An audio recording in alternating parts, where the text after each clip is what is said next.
Bismillahirrahmanirrahim. Assalamualaikum warahmatullahi wabarakatuh. Alhamdulillah nahmaduhu nasta'inuhu nastahdihi wa nastaghfiruh wa na'udzu billahi min shururi anfusina wa min sayyiati a'malina. May yahdihillahu fala mudilla lahu wa may yudlilhu fala hadiya lahu.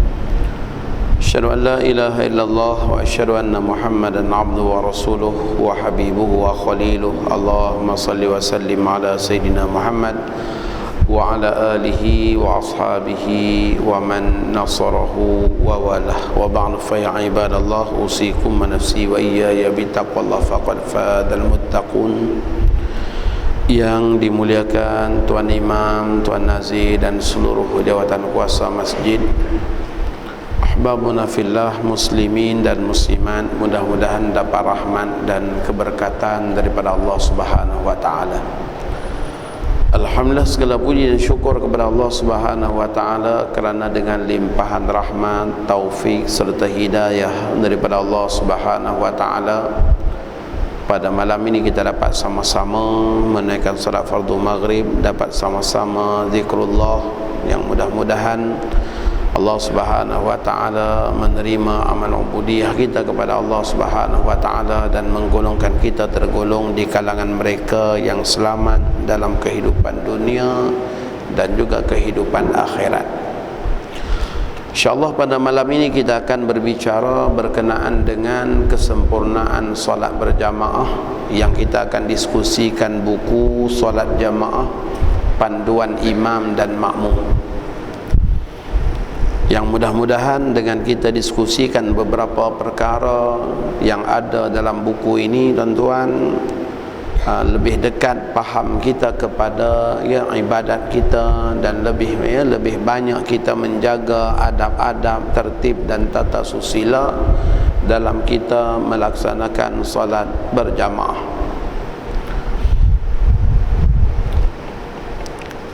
Baik, di antara perkara yang menjadi asas dan pegangan para ulama dalam mengambil hukum berkenaan dengan peraturan solat imam dan makmum ini, antaranya Nabi SAW bersabda, la tasbiquni birruku'i wala bisujudi wala bilqiyami wala bilinsiraf. Janganlah kalian mendahuluiku dalam rokok, dalam sujud, dalam qiyam dan juga dalam insiraf. Itu di antara tegahan Nabi SAW kepada para sahabat yang ikut solat di belakang baginda SAW agar tidak bergerak lebih dahulu daripada baginda, ataupun agar tidak bergerak serentak bersama-sama dengan baginda. Dalam hadis yang lain pula Nabi kita katakan, ama yakhshal ladzi yarfa'u ra'sahu qabla al-imam. Tidakkah takut orang-orang yang mengangkat kepalanya sebelum imam, ayyuhawwilallah suratahu suratah himar, nanti Allah Subhanahu wa taala akan mengubah rupanya menjadi rupa binatang, rupa himar, rupa kaldai. Ini hadis dalam Sahih Muslim. Jadi Nabi kita bagi ancaman kepada orang-orang yang bergerak dahulu daripada imam, sehinggalah pergerakannya itu mendahului imam pada bangun, pada angkat kepala daripada sujud. Nabi kita ancam dengan ancaman sampailah dirubah rupa manusia yang elok kepada rupa binatang. Ulama mengatakan ancaman yang sedemikian membawa kepada makna hukum haram, perbuatan mendahului imam. Dalam hadis yang lain Nabi kita katakan, innama ju'ilal imamu liyu'tamma bih. Dijadikan imam itu supaya diikuti. fa idza kabbara fakabbiru, bila imam sudah pun bertakbir barulah kalian ikut takbir, yaitu takbiratul ihram. Wa idza raka'a farka'u, bila imam raka' maka barulah kalian ikut raka'. Maksudnya imam dah ada pada posisi raka', barulah kita turun untuk raka'. Wa idza sajada fasjudu, dan bila imam turun untuk sujud, ya, telah pun berada pada posisi sujud, baru kita ikut sujud. Sebagaimana Imam Nawawi rahimahullahu taala anhu menyebutkan satu riwayat, kanu la yahnuna ru'usahum ila sujud hatta ra'auhu qad sajada. Para sahabat itu tidak akan membongkokkan kepala mereka untuk turun sujud kecuali mereka telah melihat Nabi kita dah pun ada pada tempat sujud. Dah pun meletakkan kepala di tempat sujud. Ini di antara perkara-perkara asas yang akhirnya digunakan oleh para ulama sebagai dalil-dalil dan pegangan dalam peraturan solat berjamaah. Jadi dalam kita nak menjamin kesempurnaan ibadat solat berjamaah kita hendaklah juga menjaga adab-adabnya. Di antara adabnya ialah para makmum tidak boleh lebih dahulu daripada imam. Itu di antara adab yang telah ditunjukkan daripada hadis-hadis yang kita bicarakan tadi. Baik dahului imam tadi itu dalam perkara-perkara yang ditegah dengannya, dalam perkara-perkara perbuatan. Begitulah juga dalam bacaan. Contohnya amin jangan dahulu daripada imam. Amin serentak dengan aminnya imam. Nabi kita katakan, fa innahu man wafaqa ta'minuhu ta'minal malaikah ghufira lahu ma taqaddama min dzambih. Siapa yang aminnya serentak dengan amin para malaikat, yang Imam Nawawi mengatakan iaitu serentak dengan amin imam, maka pada ketika itu diampunkan dosa-dosanya yang lalu. Orang yang dapat amin serentak dengan amin imam mendapat fadilat, kelebihan daripada solat berjamaah, iaitu jaminan pengampunan dosa. Tapi ini kadang-kadang sukar untuk kita buat, tuan-tuan. Sebab ada seorang jemaah amin je habis semua amin nanti. Kadang-kadang tuan imam belum amin lagi. Tuan imam baru waladdallin. Tuan imam tahu di situ sunat berhenti sekejap sekadar berdoa rabbighfirli. Amin. Tiba-tiba ada seorang kat belakang, habis semua amin. Tengoklah di mana-mana pun kadang-kadang sebabkan ada seorang aja, maka akhirnya terganggu semua. Jadi kalau ada yang macam tu, tuan-tuan kena tangkap, belit dengan serban, nasihatkan dia. Tambat dengan serban, nasihatkan dia, jangan hapuskan pahala dan juga kelebihan kami sampai tak dapat pahala dan juga kelebihan diampun dosa. Jadi disebabkan kamu maka kami semua tak dapat, kena nasihatkan. Dan kadang-kadang sampaikan pada ayat yang bukan Fatihah pun dia amin juga. Saya pernah jadi imam solat hari raya haji. Jadi kita baca ayat-ayat berkenaan dengan haji. Al-hajju ashhurum ma'lumat faman faradha fihinna al-hajja fala rafatha wala fusuq wala jidala fil hajj. Baca sampai wa in kuntum min qablihi laminad dallin. Kita baru nak tarik nafas, sambung ayat berikutnya, tiba-tiba ada seorang amin, satu masjid amin. Sedangkan tu bukan ayat Fatihah. Dia tak boleh, dia asalkan dallin je dia kerana amin. Ini bahananya, sebab selalu dallin dia asyik amin dulu pada tu imam, akhirnya pada dallin yang bukan ayat Fatihah pun dia amin juga. Sudah solat masing-masing datang tanya, ustaz macam mana tadi kita amin 2 kali? Saya kata siapa suruh buat? Itu di antara perkara yang dituntut para jamaah meraihkan, menjaga adab pergerakan dan juga ucapan, jangan dahulu daripada imam. Baik, Berikutnya, kesempurnaan solat berjamaah itu juga tuan-tuan, ya, mengambil kira juga orang-orang yang berada di belakang imam. Kita tengok dalam masjid ni pun ada letak, ya, sajadah lain warna. Depan ni 1, 2, 3, 4, 5. Ya. Kenapa diletakkan berbeza, ya? Oh, ada setengah orang kata dalam masjid tidak ada kuasa eksekutif. Ya, siapa eksklusif, siapa yang datang awal dialah yang paling layak ke depan. Sungguh dia paling layak datang ke depan kalaulah dia bersedia.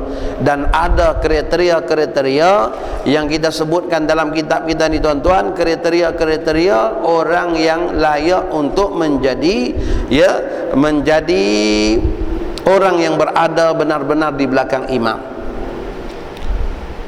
Kadang-kadang sembahyang kita tu jadi tak sempurna disebabkan, ya, disebabkan orang yang berada di belakang imam tak bersedia dengan, ya, tuntutan-tuntutan yang sepatutnya dituntut kepada mereka.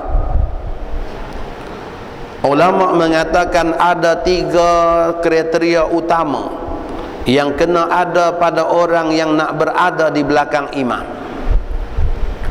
Kriteria yang pertama ialah dia orang yang berkelayakan untuk menjadi khalifah. Ini untuk masjid-masjid, ya tuan-tuan, ya, masjid-masjid besar. Kita katakan tempat-tempat yang ada imam rawatib, ya, dalam jemaah yang ramai, ya, orang yang nak ada di belakang imam ni yang pertama orang yang bersedia untuk menjadi khalifah. Yang dikatakan khalifah itu ialah orang yang boleh menggantikan imam ketika mana berlaku sesuatu masalah dalam solat. Dia bersedia menjadi pengganti kepada imam. Bila dikatakan dia bersedia menjadi pengganti kepada imam, maksudnya dia juga ada syarat-syarat imamah, syarat sebagai imam, yang mana bacaannya baik, yang mana juga dia tahu hukum hakam, terutamanya dalam bab sembahyang, maka barulah dia boleh berkelayakan untuk berada di belakang imam. Ini kadang-kadang yang tampil berada di belakang imam tu sebab di depan tu imam ada kotak aircon besar, ya, maka dia boleh tumpang syafaat sejuknya aircon imam. Akhirnya dia datang duduk belakang imam. Tapi bila tuan imamnya batal, Masya Allah, ya, gundah gulana tak tahu nak buat apa. Ya, tuan imam dah batal, tuan imam tak ada masalah. Selesai tuan imam batal, ya, tuan imam tulis belakang aja, astagfirullah, mohon maaf, ana dah batal. Minta, ya, Encik Ahmad gantikan. Encik Ahmad pun baiklah, batal lah kalau Encik Ahmad sebut baiklah. Sebab tu Encik Ahmad kena tahu hukum hakam, ya, kena tahu hukum hakam bagaimana nak menggantikan imam, ya. Jadi itu kriteria pertama, dia sebagai khalifah. Jadi khalifah yang menggantikan imam ni pula kadang-kadang bukan sekadar kita gantikan imam, bukan sekadar dalam posisi berdiri.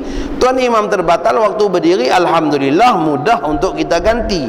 Tapi macam mana kalau tuan imamnya, ya, terbatal waktu sujud? Masya Allah, ya, jemaah baru bagi, ya, kapet baru, hamparan baru kepada imam. Imam pun sembahyang waktu sujud tersedut habuk kapet, bersin sampai terkentut. Masya Allah, ya, terbatalnya waktu sujud. Allahu Akbar. Tuan imam tak ada masalah, tuan imam selesai, ya, sebab tuan imam tak terikat lagi dengan peraturan solat sesudah dia batal. Ya, jangan tuan imam senyap-senyap hilang pula. Ya, dah dia batal waktu sujud, senyap-senyap hilang. Jemaah tunggu punya lama, tengok-tengok imam dah tak ada dah rupanya. Ya. Jadi tuan imam tak ada masalah, tuan imam boleh cakap aja, tuan-tuan saya mohon maaf, ana dah batal.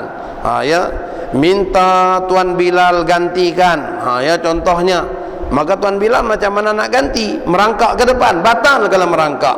Ya. Jadi macam mana pula nak ganti imam ketika mana imam terbatal pada waktu sujud? Ini kita bahaskan. Yang mana dalam bab istikhlaf, ya, dalam buku saya ni kita bahaskan dalam babul istikhlaf, bab menggantikan imam. Ulama mengatakan tidak, ya, tidak wajib pengganti kepada imam bergerak ke hadapan kecuali dalam keadaan berdiri. Jadi kalaulah pengganti imam tadi itu imam terbatal pada waktu sujud, maka dia langsung ganti Allahu Akbar, duduk antara dua sujud. Allahu Akbar, sujud semula. Allahu Akbar, berdiri, barulah dia bergerak ke depan. Dia tidak dituntut bergerak ke hadapan kecuali dalam posisi berdiri. Andai kata dah tak ada berdiri, sebab tuan imamnya terbatal sujud yang terakhir, Masya Allah, terbatal sujud terakhir, maka pengganti itu langsung ganti Allahu Akbar, tasyahud akhir. Ini satu-satunya masalah yang dibahaskan oleh para ulama, di mana keharusan imam dan juga makmum berada sebaris, yaitu imam gantian yang menggantikan imam yang asal ketika mana tidak ada lagi keadaan berdiri. Masya Allah tuan-tuan. Maka kriteria pertama orang yang nak berada di belakang imam ni tuan-tuan, dia mestilah orang yang bersedia untuk menjadi khalifah pada bacaannya, pada hukum hakamnya, dan juga pada praktikalnya. Kadang-kadang bacaan dah tahu, hukum hakam dah tahu, tapi praktikal tak tahu, pelaksanaan tak tahu. Maka juga akan menyebabkan akan berlaku kejanggalan ataupun kekalutan dalam ibadat sembahyang kita. Yang berikutnya tuan-tuan, kriteria yang kedua ialah orang yang berada di belakang imam itu juga dia hendaklah orang yang boleh menjadi munabbih. Munabbih ialah orang yang menyampaikan menyampaikan teguran ataupun peringatan kepada imam. Kadang-kadang imam tersalah dan tersasul pada bacaan, kadang-kadang imam tersalah dan tersasul pada perbuatan, maka memerlukan kepada jamaah di belakang imam inilah yang menyampaikan teguran kepada imam. Tuan imam tiba-tiba terbangun ke rakaat yang kelima, Masya Allah, imam bangun rakaat yang kelima, jemaah yang lain pun dalam hal keadaan ni apa nak buat ni, jemaah asyik perhatikan kepada yang berada tepat di belakang imam. Tiba-tiba yang ada di belakang imam pun cunggit bangun juga, maka akhirnya jemaah lain pun bangun, disebabkan dia kata aku tengok Bilal pun bangun, maka dia pun ikut bangun juga. Jadi macam mana ketika mana imam terbangun ke rakaat yang kelima, kewajipan para jamaah yang ingat ialah menegur dengan subhanallah. Sesudah kita menyampaikan teguran dengan subhanallah, imam kita tak turun-turun juga, maka pada ketika itu boleh kita beranggapan imam kita orang yang mungkin syak dalam sembahyang, maka dengan sebab itu dia tak turun semula. Sekiranya dia orang yang lupa saat ditegur dengan subhanallah, maka pada ketika itu wajib dia turun kembali, dia duduk membaca tasyahud dan melakukan sujud sahwi. Tapi andai kata dia orang yang syak, mungkin dalam solatnya dia syak jumlah rakaat, mungkin dalam salah satu rakaatnya dia syak apakah dia dah baca Fatihah ataupun belum, maka memang menjadi kewajipan kepada dia untuk tambah lagi satu rakaat. Maka dengan sebab itu saat imam bangun ke rakaat yang kelima, para jamaah tidak boleh bangun ke rakaat yang kelima kalau kita dalam keadaan tahu dan sedar. Orang yang tahu dan sedar imamnya bangun ke rakaat yang lebih, dia ikut serta bangun, ulama mengatakan bangunnya itu membatalkan solat. Orang yang lupa ataupun tak tahu imamnya bangun ke rakaat yang lebih, maka dia ikut bangun, ikut bangunnya itu tidak membatalkan solat, disebabkan dia tidak tahu. Begitulah juga pada hukum tuan imam. Imam yang bangun ke rakaat yang kelima itu ada dua hukum, dua keadaan. Keadaan yang pertama, kalau bangunnya kerana lupa, maka kalau bangun kerana lupa saat diingatkan maka wajib kembali duduk. Tetapi kalau bangunnya itu kerana syak, maka dia teruskan sahaja lagi satu rakaat untuk menyempurnakan syak yang dia alami.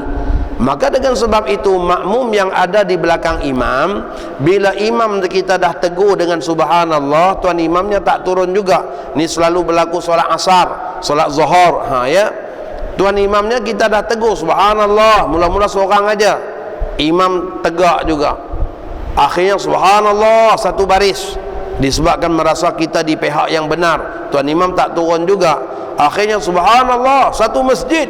Ya, tuan imam tak turun juga. Ya.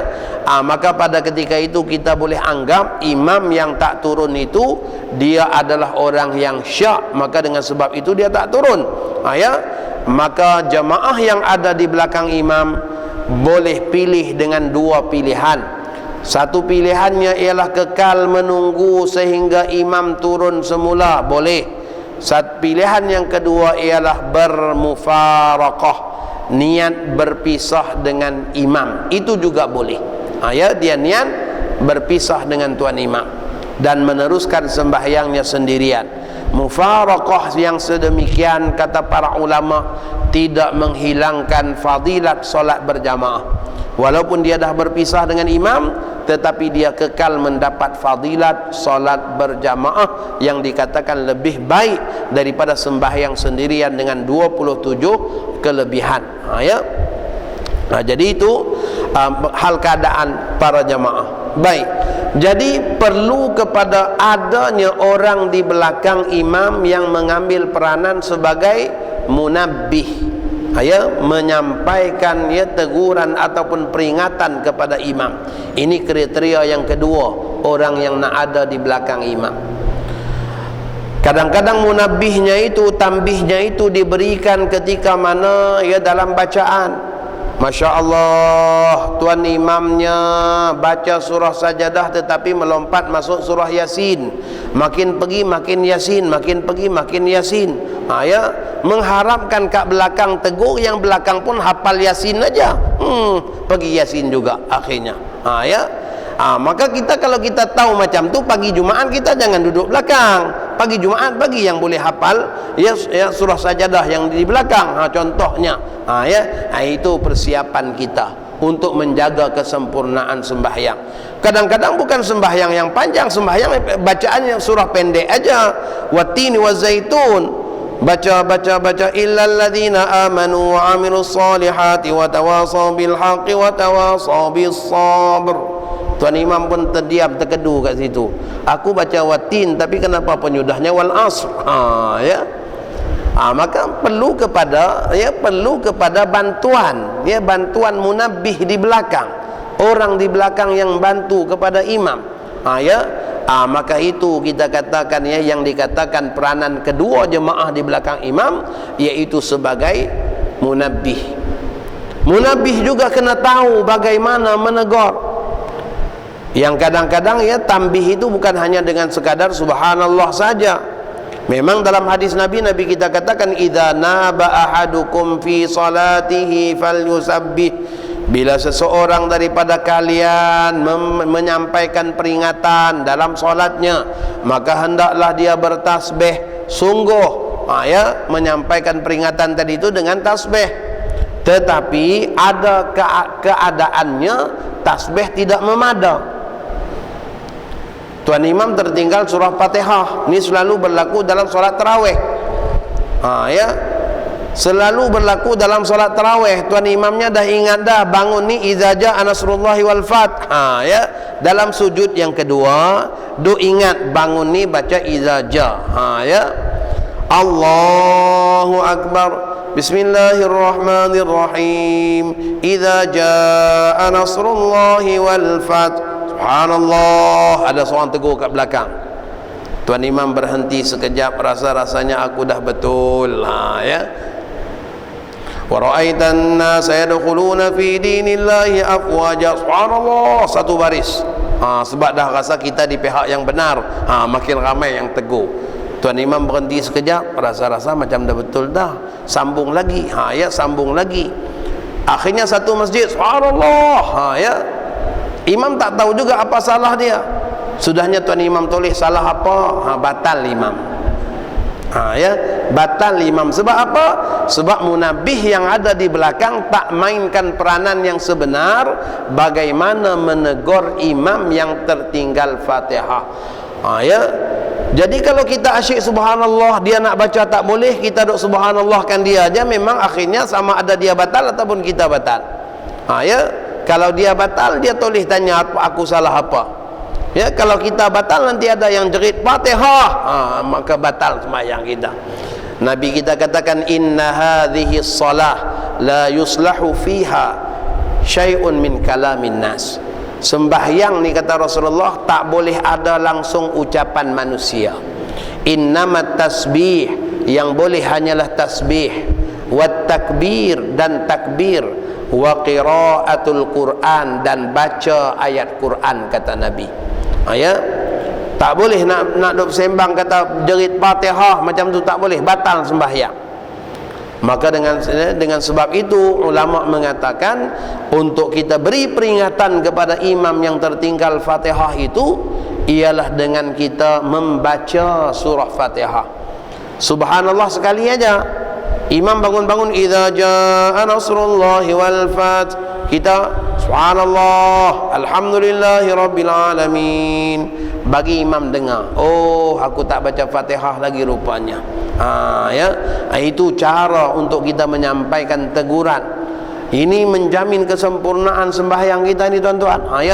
Perkara yang patut kita pelajari, patut kita tahu, ya, hukum hakam berkenaan dengan pedoman imam dan juga makmum ni, tuan-tuan. Jadi makmum yang ada di belakang imam ni, kriteria yang kedua ialah dia sebagai munabbih. Yang pertama tadi kita kata khalifah, iaitu orang yang berkelayakan untuk mengganti imam. Kriteria yang kedua pula sebagai munabbih, orang yang menyampaikan teguran, teguran kepada imam. Yang berikutnya,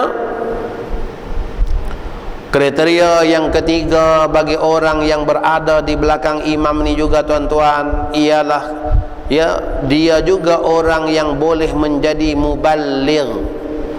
Muballigh ialah orang yang menyampaikan pergerakan-pergerakan imam. Orang yang menyampaikan pergerakan-pergerakan imam. Ketika mana suara imam dibimbangi tidak kedengaran kepada jemaah yang lain, maka orang yang paling hampir dengan imam, yang tahu imam bergeraklah yang kena main peranan untuk menyampaikan pergerakan tuan imam kepada jemaah lain. Secara tuntutannya, tuan imam sunat bertakbir dan juga semua takbiratul ihram, takbir intiqalat, salam. Tuan imam sunat menyaringkan suara. Tuan imam sunat menyaringkan suara, kuatkan suara supaya dapat didengari oleh jemaah. Tuan imam tak boleh bagi salam pelan-pelan. Assalamualaikum warahmatullahi. Sudahnya muslimat kat belakang keras duk tahiyat, tunggu. Sudahnya makcik tak tahan lama tunggu ni, tanya dah habis ke belum? Imam dah balik start motor mana dah? Dia baru tanya dah habis ke belum. Sebab apa? Tak dengar suara imam. Imam kena suara kuat. Itu dah rezeki tuntutannya. Dan para jamaah pula makruh takbir kuat. Para jamaah yang lain selain daripada muballigh, orang yang menyampaikan pergerakan imam, jamaah biasa makruh menyaringkan suara, kerana bimbang nanti jadi gangguan kepada orang lain, jadi gangguan juga kepada orang yang sedang solat. Kadang-kadang kita baru datang, kita takbiratul ihram kuat, Allahu Akbar, muslimat balik tabi semua dah rokok dah, hanya imam tak rokok lagi. Itu baru takbir jemaah aja. Maka tak boleh kita takbir kuat. Makruh bertakbir kuat hanya bagi imam dan juga bagi muballigh. Keadaan-keadaan tertentu, kadang-kadang imam terpijak wayar mikrofon, kedebak aja jatuh wayar mikrofon ni, maka tak dengar suara imam dah. Orang yang ada di belakang imam lah yang kena kuatkan suara.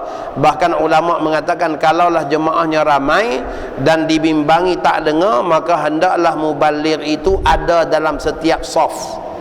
Tiap-tiap saf ada seorang yang menguatkan suara.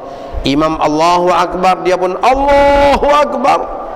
Sami'allahu liman hamidah, Rabbana lakal hamd. Dia kuatkan supaya dia menyampaikan pergerakan-pergerakan imam kepada yang lain. Ini juga adalah kriteria orang yang berada di belakang imam. 3 kriteria utama ni kena ada bagi orang yang berada di belakang imam untuk menjamin kesempurnaan daripada kesempurnaan solat kita. Yang berikutnya tuan-tuan, sembahyang berjamaah ini juga untuk menyempurnakan lagi pengetahuan berkenaan dengan solat berjamaah ini, kita kena faham dengan istilah muwafiq dan juga istilah masbuq. Ya, apa yang dikatakan muwafiq, apa yang dikatakan masbuq, itu kita kena faham. Yang dikatakan orang muwafiq ialah orang yang sempat takbiratul ihram bersama imam, dia muwafiq. Yang dikatakan muwafiq juga ialah orang yang dapat kadar waktu yang cukup untuk membaca surah Fatihah sebelum imam rakaat. Maka itulah orang muwafiq. Jadi kalau seseorang yang masuk dalam solat, dia selepas takbiratul ihram baru baca 2 ayat Fatihah, tiba-tiba imam rakaat, maka dia bukan muwafiq, sebab dia dapat kadar waktu yang tak cukup untuk baca Fatihah, imamnya dah rakaat.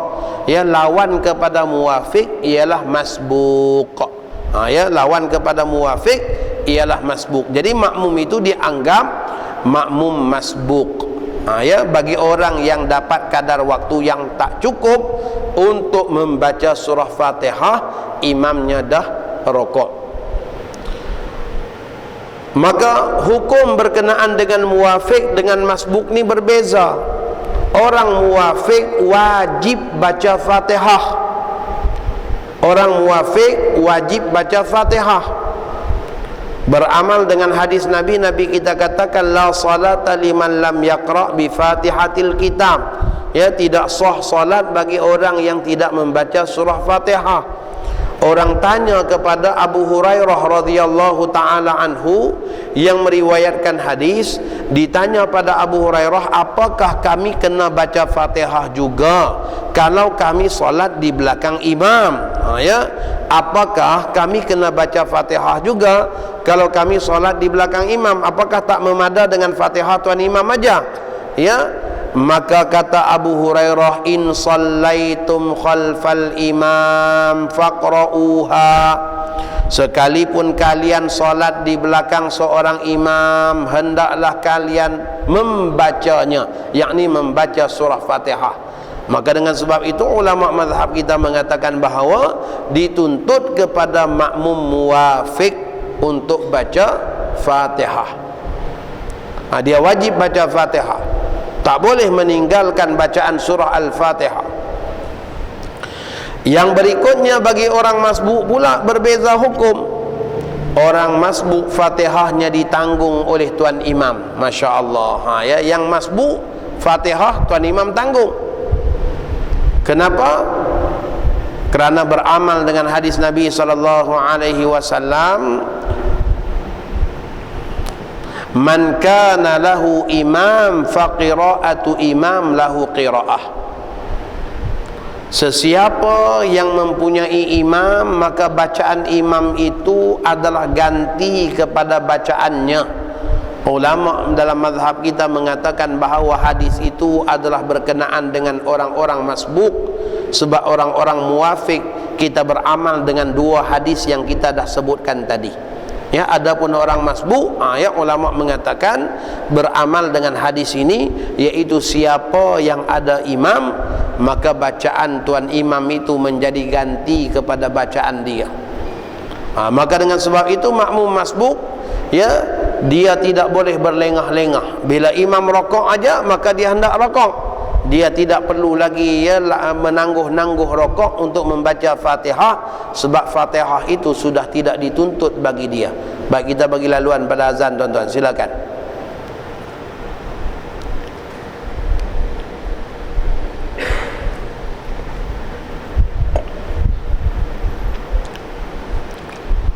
Tuan-tuan, buku ni ada di luar, siapa yang nak boleh tengok di luar.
asyhadu an la ilaha illallah.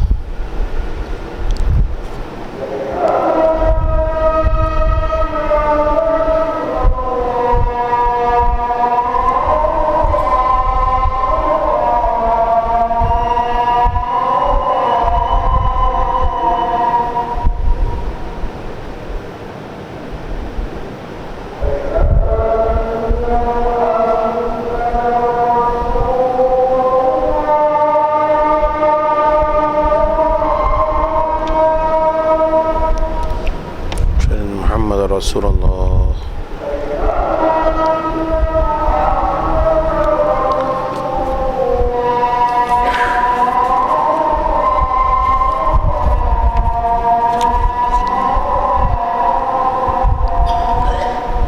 Dan Muhammad Rasulullah.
Allahu Akbar, Allahu Akbar.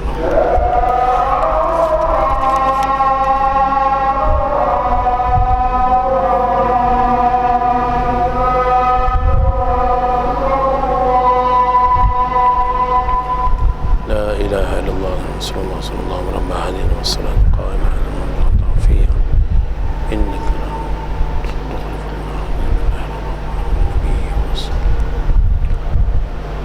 makmum yang masbuk, bacaan Fatihahnya ditanggung oleh imam, tetapi dengan syarat. Ulama meletakkan beberapa syarat, barulah ya imam boleh menggantikan Fatihah bagi makmum, dan makmum itu juga dikira mendapat rakaat. Syarat yang pertama, dia mestilah orang yang mestilah sempat rokok dan tamakninah berserta dengan imam dengan yakin. Dia mestilah sempat rokok dan tamakninah bersama dengan imam dengan yakin. Kalaulah dia syak apakah dia sempat rokok ataupun tidak sempat, maka ulama mengatakan dia tidak dapat rakaat. Dia tidak dapat rakaat. Kalaulah dia syak apakah dia sempat rokok ataupun dia tak sempat rokok. Yang berikutnya pula, hendaklah imam dalam hal keadaan suci. Maksudnya imam sembahyang dalam hal keadaan suci. Andai kata selepas solat tuan imam tiba-tiba astaghfirullah, tuan-tuan minta maaf saya lupa mandi, wajib kata tuan imam la ilaha illallah. Contohnya lah, kalau macam tu, maka pada ketika itu makmum masbuk tadi macam mana nak menumpang dengan Fatihah imam? Tuan imam pun sembahyang tidak sah, sebab tuan imamnya sembahyang dalam hal keadaan berhadas.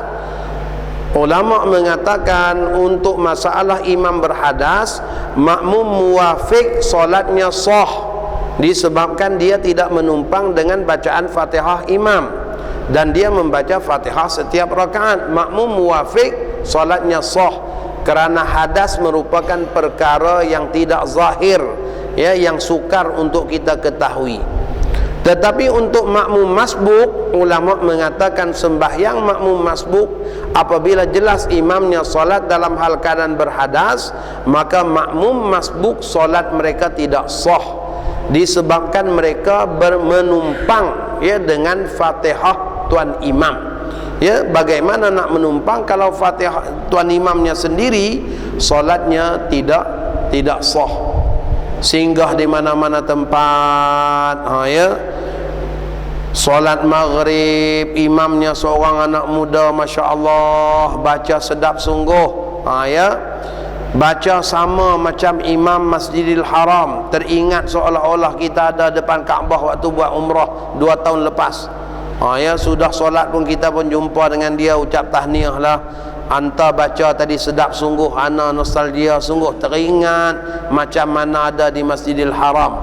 Ya, bacaan enta sedap sungguh. Kata dia, itu aku belum wuduk lagi, kata dia. Kalau wuduk lagi sedap. La ilaha illallah. Contohnya lah. Ya, itu belum wuduk, kata dia. Kalau wuduk lagi sedap. Ya. Kalau yang macam tu makmum masbuk, ya, solat mereka tidak sah. Ya, mereka wajib ulang semula solat disebabkan imamnya solat dalam hal keadaan berhadas. Ya. Yang berikutnya kata para ulama, ya, yang berikutnya juga ialah tuan imam mestilah orang yang baca Fatihah.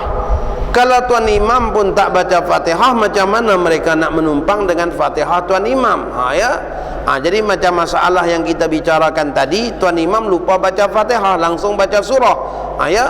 Kalau ada makmum masbuk yang ikut, maka mereka juga dianggap tidak dapat rakaat. Ya, disebabkan apa? Disebabkan tuan imam tidak baca Fatihah. Yang berikutnya, rakaat itu adalah rakaat yang dikira bagi tuan imam. Andai kata tuan imamnya bangun ke rakaat yang kelima dan datang orang masbuk ikut, maka ikutan orang masbuk tadi itu tidak dapat rakaat, kerana rakaat itu rakaat yang tak dikira bagi imam. Itu di antara syarat-syarat untuk para makmum masbuk, ya, mendapat rakaat bersama dengan imam. Tuan-tuan, memahami hukum masbuk dan muwafiq ni, para ulama mengatakan makmum masbuk dah tak wajib baca Fatihah bila imam rokok. Kita baru baca 2 ayat Fatihah, imam rokok, maka pada ketika itu kita dah tak wajib baca Fatihah. Yang dituntut bagi kita ialah langsung rokok. Ya, makmum yang sengaja tidak rokok sedangkan Fatihah tak dituntut baginya, maka makmum itu batal sembahyang apabila dia ketinggalan dengan 2 rukun perbuatan, 2 rukun berturut-turut. Imam rokok, dia masih baca Fatihah yang tak dituntut bagi dia. Imam i'tidal, dia masih ghairil maghdubi alaihim. Imam turun aja sujud, berpindah daripada posisi i'tidal, maka batallah solat makmum tersebut disebabkan dia melengah-lengahkan rokok dalam hal keadaan dia tak dituntut lagi membaca surah Fatihah. Sebab surah Fatihah bagi makmum masbuk tak dituntut. Ya, berbeza dengan makmum muwafiq. Makmum muwafiq dia wajib baca Fatihah. Maka andai kata imam mendahuluinya disebabkan dia seorang pembaca yang lambat, ataupun dia seorang pembaca yang was-was, Masya Allah tuan-tuan, kita kalau kita nak betulkan bacaan pun tuan-tuan, betulkan bacaan waktu pergi mengaji Quran tajwid, bukan duk betulkan bacaan dalam sembahyang. Sangat perkara yang paling pantang. Ya, para ulama menegur, para ulama pesan, jangan sesekali kita cuba-cuba duk betulkan bacaan kita dalam solat. Nabi kita kata apa? Ya, wa ma amartukum bi syai'in fa'tu minhu mastata'tum. Apa yang saya perintahkan kalian dengan suatu perintah, buat sekadar mampu kalian. Dalam Quran pula, Quran kata apa? Faqra'u ma tayassara minal Quran. Baca, ya, sekadar yang mudah bagi kita daripada ayat Quran. Jadi kita baru aja pergi mengaji tahsin baca Fatihah. Waktu kita menghadap tok guru, waktu kita berada dalam majlis, kita betulkan sungguh-sungguh macam mana cara sebutnya. Ya, saya ada buat satu buku bacaan Fatihah, ya, yang cepat. Pedoman-pedoman macam mana nak baca Fatihah bagi betul. Ya. Jadi waktu kita tahsin depan guru, kita baca betul-betul. Ya. Kalau tak betul kita ulang nak perbetulkan. Tetapi sekadar itu sahaja. Saat kita dalam sembahyang, baca sekadar mana bacaan betul yang kita mampu buat. Itu aja. Ya. Kalau kita cuba-cuba pergi, ya, betulkan dalam solat, akan datang penyakit was-was. Berapa ramai yang baca Fatihah iyyaka na'budu sebab apa tu tuan-tuan? Sebab dia pergi perbetulkan bacaan dia dalam sembahyang, datang iblis ganggu. Maka akhirnya jadi penyakit was-was yang sukar untuk diubah. Jadi ada yang macam tu, dia dapat takbiratul ihram sekali dengan imam, maka dia orang muwafiq. Imam Allahu Akbar, dia pun Allahu Akbar. Dallin, amin. Imam baca sabbihisma rabbikal a'la, panjang. Ya. Dia baca Fatihah tak habis-habis juga. Sebab apa? Macam tu.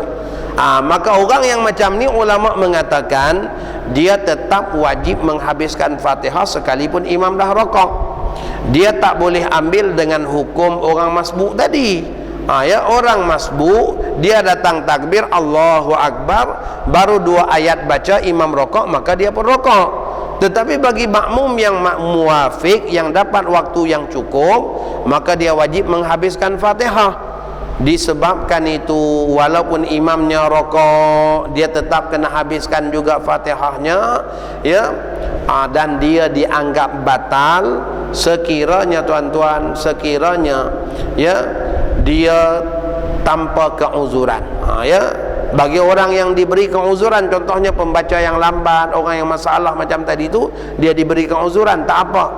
Ya, yang diberi keuzuran, dia boleh ketinggalan dengan 3 rukun yang panjang. 3 rukun yang panjang. Tuan-tuan kena ingat ni, kaedah sembahyang berjamaah ni, tanpa uzur 2 rukun aja tertinggal dah batal. Dengan uzur 3 rukun yang panjang. Ya, diberikan ketinggalan dengan 3 rukun yang panjang. Imam rakaat, dia masih lagi baca Fatihah. Imam, ya, rakaat rukun panjang yang pertama, i'tidal rukun yang pendek, sujud rukun panjang yang kedua, duduk antara 2 sujud rukun yang pendek, sujud yang kedua rukun panjang yang ketiga. Kalau imam bangun daripada sujud yang kedua dia belum rakaat, barulah batal solat. Ya, barulah batal solat dia. Nah, itu orang yang diberi kelonggaran dengan 3 rukun yang, ya, 3 rukun yang panjang. Kalau tak diberi kelonggaran, kita tidak boleh ya ketinggalan dengan 2 rukun berturut-turut, tuan-tuan.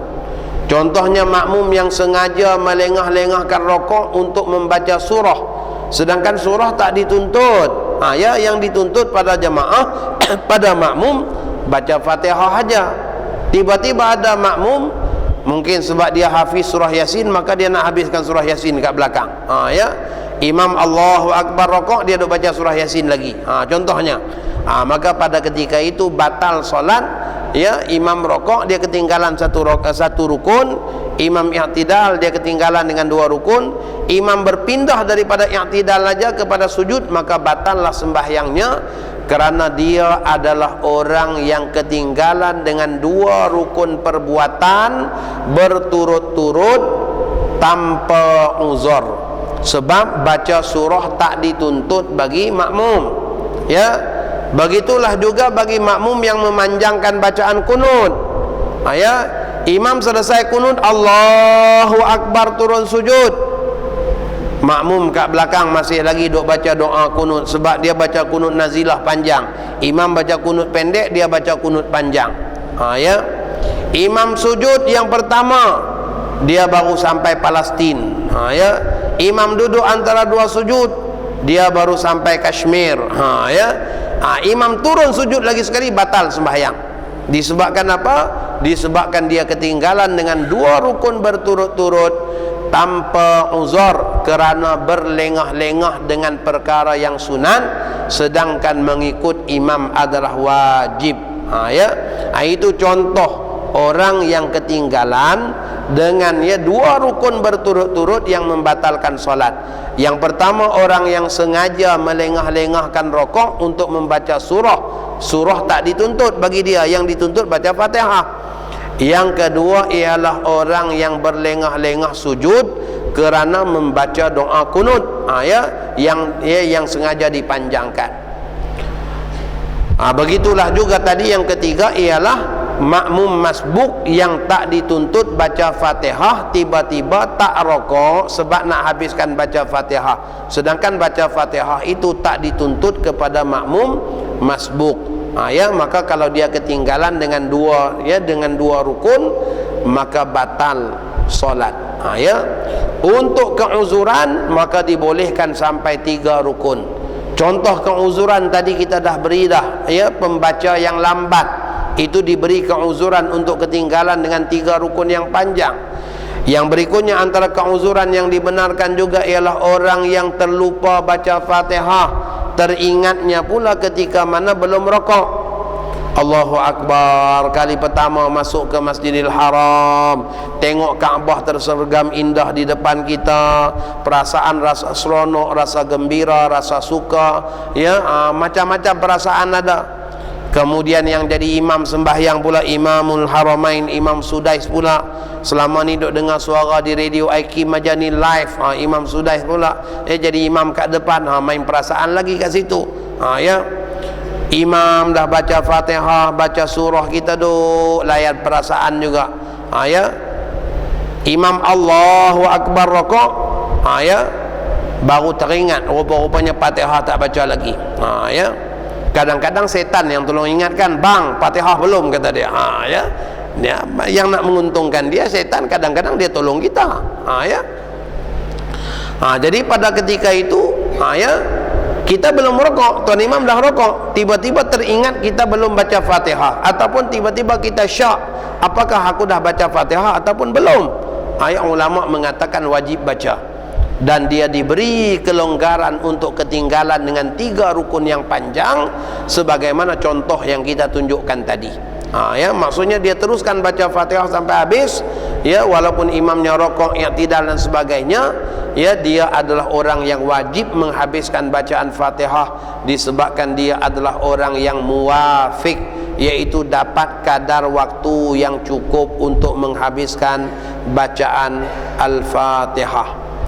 Yang berikutnya, orang yang diberi juga keuzuran untuk ketinggalan dengan 3 rukun yang panjang ialah makmum yang bertindak sebagai munabbih.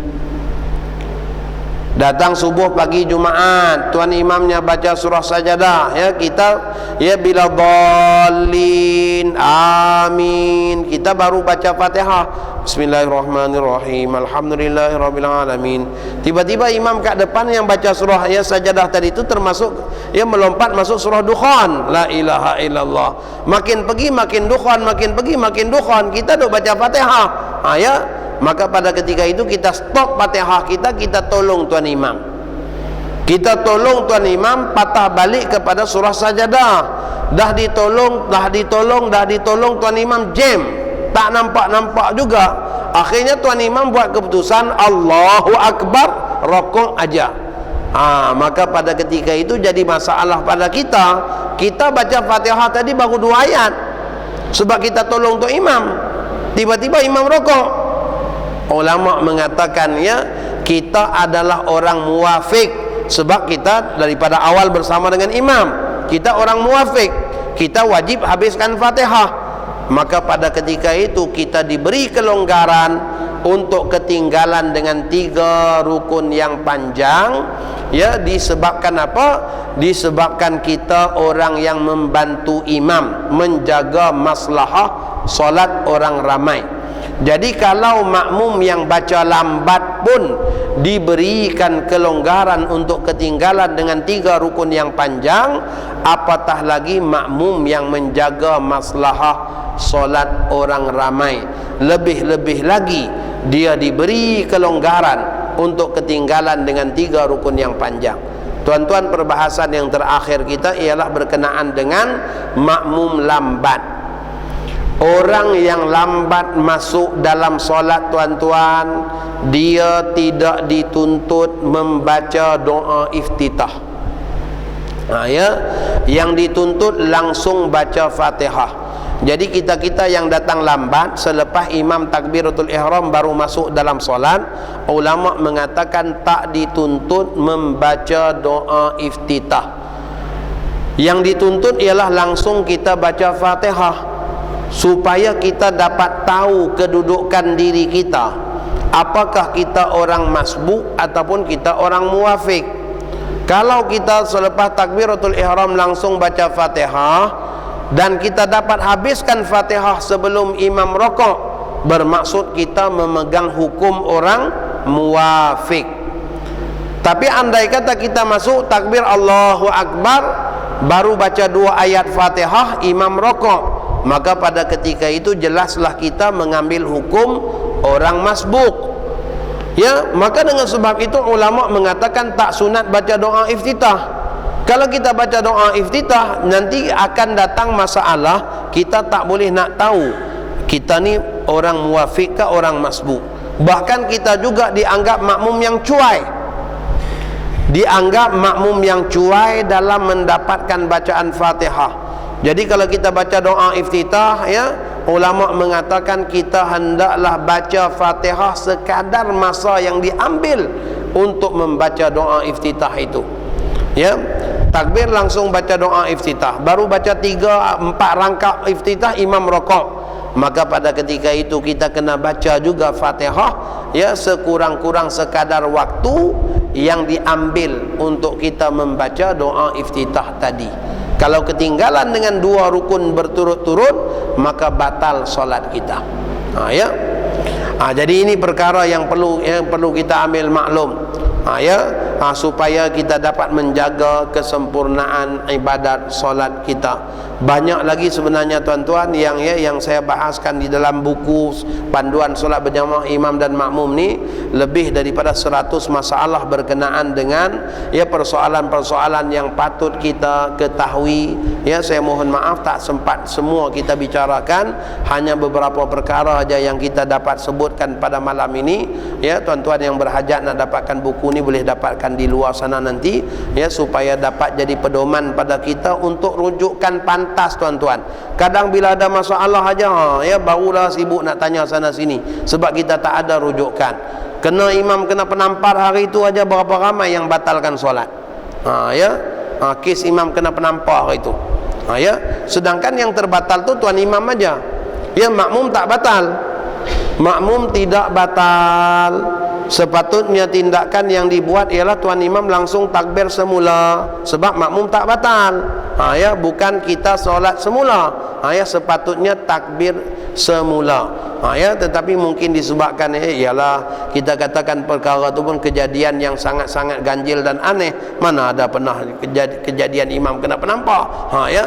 Mungkin disebabkan panik dan sebagainya, maka akhirnya ramai yang membatalkan solat kemudian ulang semula solat, sedangkan para jamaah solat mereka tidak batal. Itu di antara perkara yang perlu kita tahu, dan kita juga bahaskan dalam kitab kita ni berkenaan dengan istikhlaf, hukum hakam menggantikan imam dalam sembahyang Jumaat dan hukum hakam menggantikan imam pada bukan sembahyang Jumaat. Pengganti kepada imam dalam sembahyang Jumaat dia ada syarat-syarat yang berbeza dengan pengganti dalam sembahyang yang lain. Dan kita juga bahaskan berkenaan dengan bila masa wajib niat sebagai imam dan makmum dalam takbiratul ihram, dan bila masa boleh niat sebagai imam dan makmum luar daripada takbiratul ihram. Itu juga ya dibahaskan, yang mudah-mudahan menjadi pedoman kepada kita. Saya rasa cukuplah sekadar itu. Ya, rasa mungkin ada yang nak tanya, kita bagi peluang.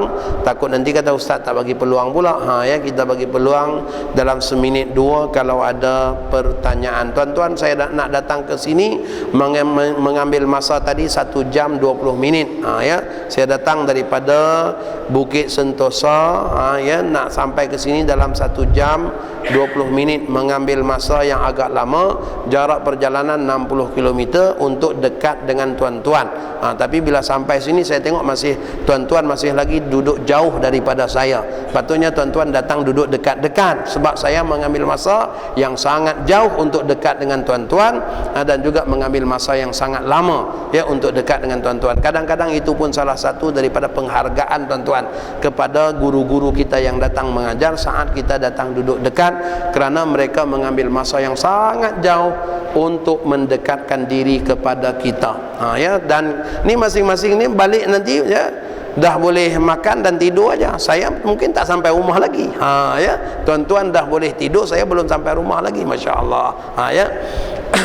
Jadi mudah-mudahan Allah Subhanahu wa taala berikan limpahan rahmat kepada kita untuk kita terus dan istiqamah dalam ibadah. Kalau ada soalan silakan.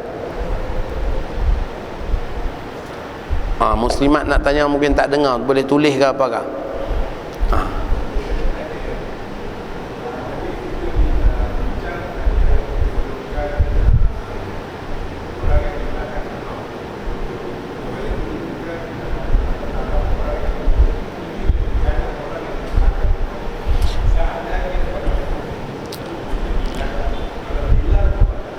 Baik, yang dikatakan belakang imam tu bukan betul-betul di belakang imam saja.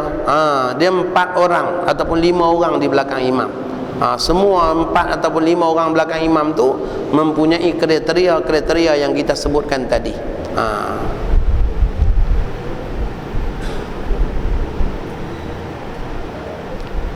Muslimat tadi. Salam.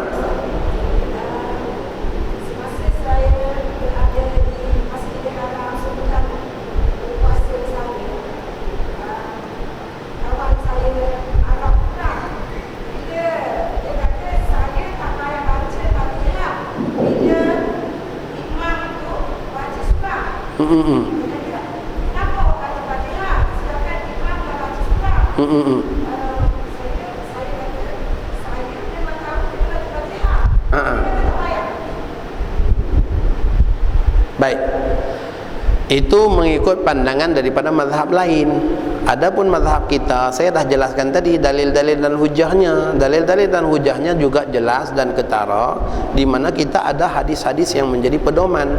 Kita berpegang kepada kata-kata daripada Sayyidina Abu Hurairah yang mengatakan, in sallaitum khalfal imam faqra'uha.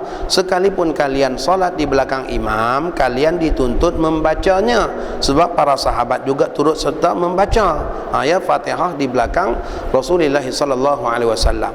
Adapun orang yang mengatakan tak perlu baca sebab dia berpegang dengan hadis, sesiapa yang mempunyai imam maka bacaan tuan imam itu ganti kepada bacaan dia. Namun ulama kita dah jawab, hadis itu hanyalah dikhususkan untuk orang-orang yang masbuk, bukan orang-orang yang muwafiq. Adapun orang yang muwafiq wajib baca. Wallahu a'lam.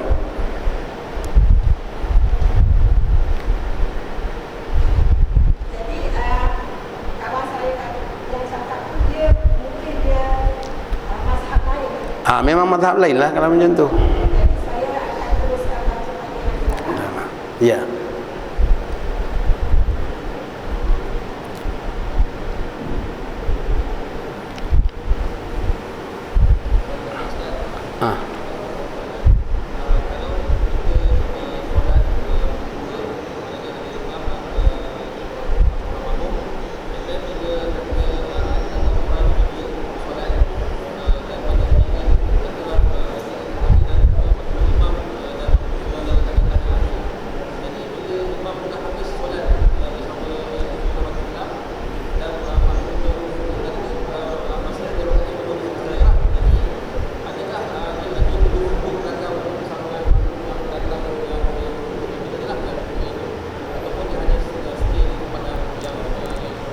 Baik, kita sembahyang berjamaah 2 orang dan sedang berada pada tasyahud akhir. Imam berada pada tasyahud akhir dan seorang makmum berada di belakang sedikit daripada imam, sebagaimana kita menjaga adab dan tata susila dalam salat berjamaah. Dalam mazhab kita berdiri sendirian dalam shaf itu hukumnya makruh, manakala dalam mazhab Imam Ahmad bin Hanbal sembahyang sendirian dalam shaf itu hukumnya batal sembahyang, tidak sah. Jadi sebab itulah berdirinya makmum tu agak hampir dengan imam supaya tak nampak kita seolah-olah sendirian. Dan andai kata datang orang yang ketiga juga hendaklah berdiri sekadar waktu dia takbir, makmum yang pertama boleh langsung dapatkan dia. Jadi kita tak langsung berdiri di belakang. Kalau kita langsung berdiri di belakang saat kita takbir, mengambil risiko makruh yang lama. Disebabkan apa? 2 kali dia melangkah baru dia sama dengan kita. Maka dengan sebab itu kita berdiri pada jarak yang sekali dia langkah dah sama dengan kita. Kemudian baru sama-sama langkah lagi sekali ke belakang untuk membentuk saf. Sepatutnya sedemikian supaya tidak mengambil risiko yang lama kita berada dalam makruh dan juga meraihkan pandangan yang mengatakan solat tidak sah kalau kita berada sendirian. Tapi pertanyaan tadi, kita datang dalam hal keadaan tuan imam kita dah pun ada, kita tengok tahiyat akhir, manakala jemaah yang ikut di belakang imam pula sedang duduk mungkin bukan pada tahiyat akhir. Jadi kita nak duduk di mana? Persoalannya kita nak duduk di mana? Kalau kita takbir langsung duduk tasyahud di belakang, bermakna kita mengambil risiko berada sendirian lama dalam hal keadaan tidak memungkinkan kita untuk mencantum shaf. Maka kalau yang macam tadi, kita langsung pergi duduk sebelah kanan jemaah yang sedang duduk, kita takbir langsung duduk sama-sama dengan dia. Nanti bila bangun dah selesai sebab imam dah salam, kita tak terikat lagi dengan dia ataupun dengan kita. Bukan dengan cara kita takbir duduk di belakang. Kalau di belakang bermaksud kita mengambil risiko menanggung hukum makruh yang berpanjangan disebabkan tidak ada dalam satu shaf. Wallahu a'lam.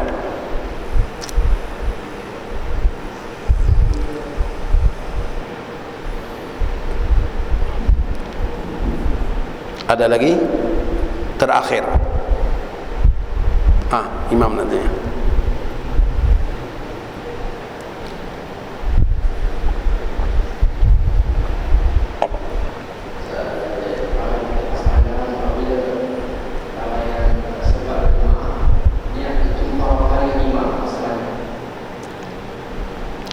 Niat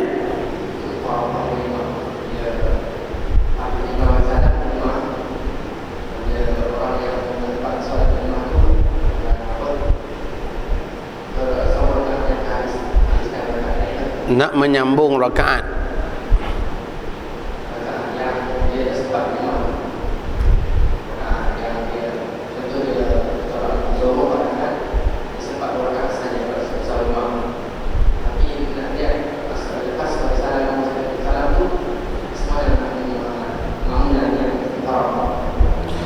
Baik, ulama mengatakan salamnya imam keluar daripada sembahyang tu dah pun memutuskan ikutan para jemaah dengan imam.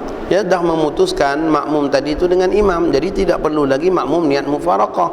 Sebab apa? Dengan tuan imam dah bagi salam, maka pada ketika itu dah dianggap tuan imam dah keluar daripada sembahyang. Maka tidak perlu lagi berniat dengan niat mufaraqah. Disebabkan apa? Imam dah keluar daripada solat. Lainlah kalau perbahasannya berkenaan dengan imam meninggalkan sujud sahwi kemudian bagi salam. Maka pada ketika itu ulama meletakkan syarat untuk para jamaah nak melakukan sujud sahwi, kena pastikan dulu apakah tuan imamnya benar-benar keluar daripada solat ataupun bagi salam kerana lupa. Itu ada perincian daripada para ulama.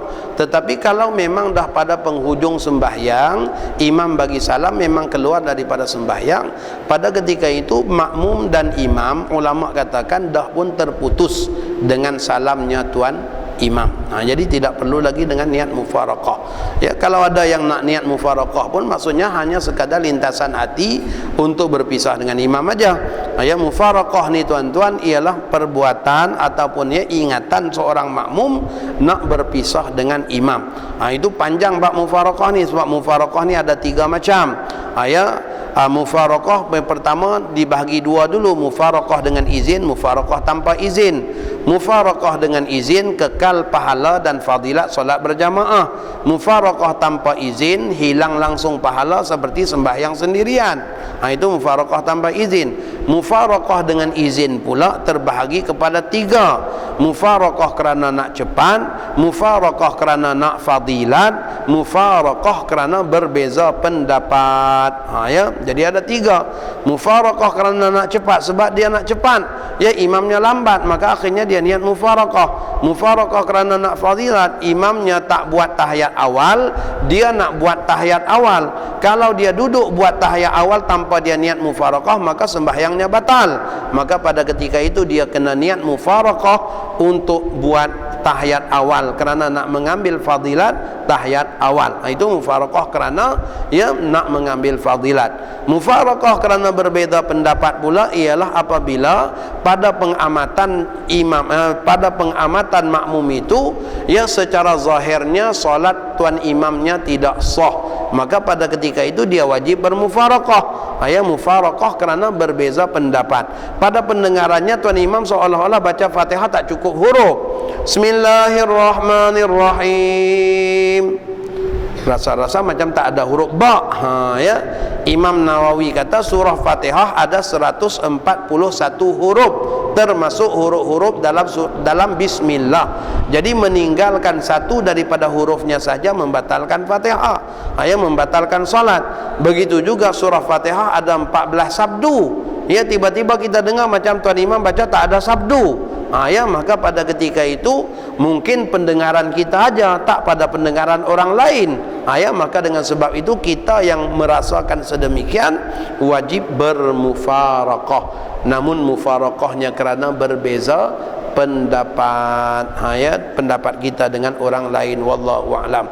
Jadi ada pun berkenaan dengan penghujung daripada solat, makmum yang berada, makmum yang nak bangun menyelesaikan, menyempurnakan sembahyangnya yang berbaki selepas salam daripada tuan imamnya tidak wajib niat mufaraqah, wallahu a'lam.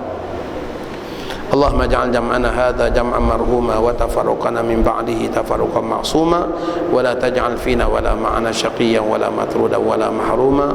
Sallallahu ala sayyidina Muhammad wa ala alihi wa sahbihi wa baraka wa sallam walhamdulillahi rabbil alamin. Taqabbalallahu minkum.